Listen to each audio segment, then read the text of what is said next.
네, 이번에는 먹거리에 대한 얘기를 해보겠습니다. 최근 논이라는 이 열대 과일이 건강식품으로 각광을 받고 있는데요. 그런데 여기서 쇳가루가 같이 검출이 됐죠? 네, 건강식품으로 각광을 받고 있는 그런 식품인데 네. 이것이 이제 뭐 갈아서 먹었을 때 문제가 되는 거예요. 지금 이제 갈아서 먹었던 분말 형태에서 쇳가루가 검출됐다라고 하는데 네. 무려 기준치의 56배나 검출됐다라고 해요. 그래서 이런 점검 시스템이 부실하지 않았냐라고 예. 지금 얘기가 나오는데 이 논의 같은 경우는 특히나 이제 뭐 동의보감에도 나왔었다 그래요. 이게 그 건강에서 뭐 그 기를 보충하는 그런 네네. 건강식품이다라고 할 정도로 지금 뭐 건강식품으로 각광을 받고 있는 식품에 대해서 좀 이런 쇳가루가 나온 그런 문제점은 사실 좀 우리가 좀 점검할 필요가 있다고 보여지는 부분이죠. 뭐 동의보감에도 나왔었다고 했지만 뭐 신의 선물이다 이런 네. 얘기까지 들으면서 특히 이제 건강에 많은 관심이 쏠리면서 이 논이를 사 먹었던 분들이 많이 계시는데 그동안에 모르고 사 먹었던 소비자들 같은 경우 피해 보상 어떻게 받을 수가 있습니까? 일단은 제품은 당연히 환불 조치를 해야 되는 네네. 상황인데 또 뭐 영수증을 갖고 와라 현장에선 그런 논의 때문에 조금 일각에서는 왈가불가할 수 있는 부분인데 나아가서는 그럼 정신적 손해까지 배상해야 되는 거 아니냐. 건강식품인 줄 알고 살았더니 그 건강식품이라고 광고한 것도 좀 과장됐다고 이번에 적발이 됐거든요. 예. 허위 가장 광고로 지금 행정 조치가 이루어질 예정이라고 합니다. 그러면 당연히 일정 부분의 어떤 제품에 대한 환불 조치, 손해배상은 해줘야 될 것이고요. 네. 근데 다만 정신적 손해는 사실 잘 인정이 되지 않는 상황입니다. 적극적으로 소비자를 좀 보호해야 되지 않을까 생각이 드는데 네. 이것을 점검해서 나갔던 사람이 이 가루 형태를 만들기 위해서는 분쇄를 해야 되지 않습니까? 그렇죠. 그 분쇄기가 마모된 그 철성분이 들어가서 이런 그 검사치가 나왔다라고 하는데 예. 외국의 수입 제품에서 나오지 않았다고 합니다. 그렇죠. 국내 제품에서 예. 나왔고 현장을 갔더니 본인들도 그거를 인식하고 있어서 자석봉으로 이거를 걸러왔다라고 하지만 식품위생 식약처 관계자들은 자석봉으로 그걸 다 걸러낼 수 없다. 그러니까 네네. 이렇게 그 검사 수치가 나온 것이거든요.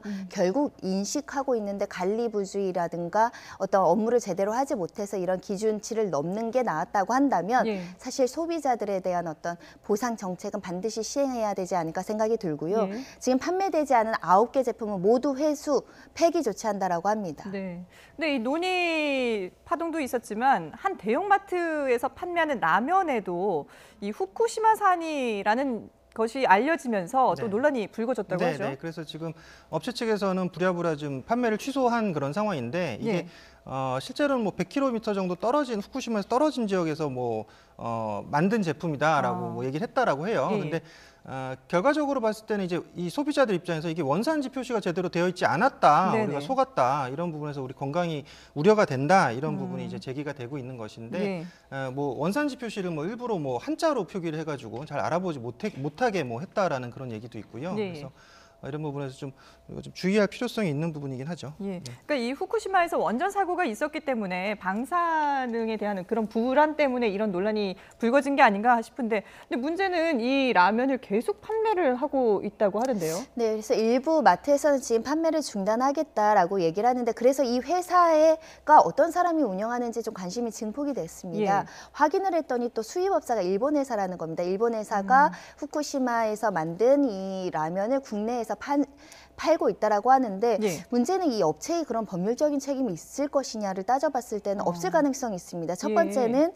이게 식약처의 안전성 검사까지 마친 상황이기 때문에 네. 이 방사능에 대한 어떤 피폭 검사 결과 안전성이 우려된다 이런 네네. 결과가 없다라는 것이고요. 그러면 이 한글 표기사항을 위반했는지를 살펴보면 우리나라 법이 좀 느슨하게 되어 있는 문제점을 발견할 수 있는데 예. 식품위생법이나 식품의약처 안전처 고시에 의하면 한글로 표기해야 되는 사항을 적어놨는데 실제로 이 수입 가공식품의 원산지는 우리나라에서 원산지를 적었을 때 우리가 동네도 다 적지 않습니까? 그렇죠. 지역을. 예. 근데 우리 관련된 법에는 이 외국산, 수입산은 국가만 표기해도 된다. 그러니까 일본만 보통 다 표기해도 국가로만 표시가 돼 있죠. 일본만으로 예. 표기해도 그게 현행법의 위반이 아닌 겁니다. 그러니까 법규 위반이 없으면 이 업체에 어떤 책임을 묻기는 어려운 측면이 있어서 예. 이 기회에 지금 이런 논란이 앞으로도 발생하지 않도록 뭐 태국이면 일본이면 베트남이면 그 지역까지는 같이 한글 표시를 하도록 네. 지금 후쿠시마를 한자로 표기해서 일본어 모르는 사람은 이게 한자로 표시됐기 때문에 읽을 수가 없는 거죠. 그렇죠. 예. 그래서 이런 부분에 대해서 좀 강화된 기준, 이런 한글 표기사항 기준이 다시 재정비돼야 된다.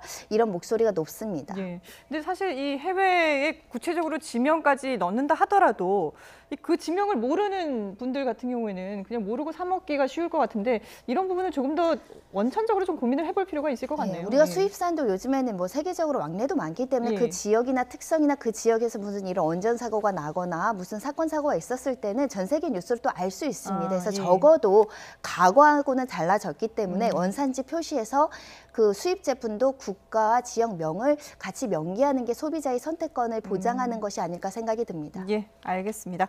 네, 오늘 뉴스 구상호에서 선정한 주제 3가지 모두 짚어봤습니다. 네, 지금까지 연건웅 유원대 경찰소방행정학부 교수 그리고 손정혜 변호사와 함께했습니다. 두 분 고맙습니다.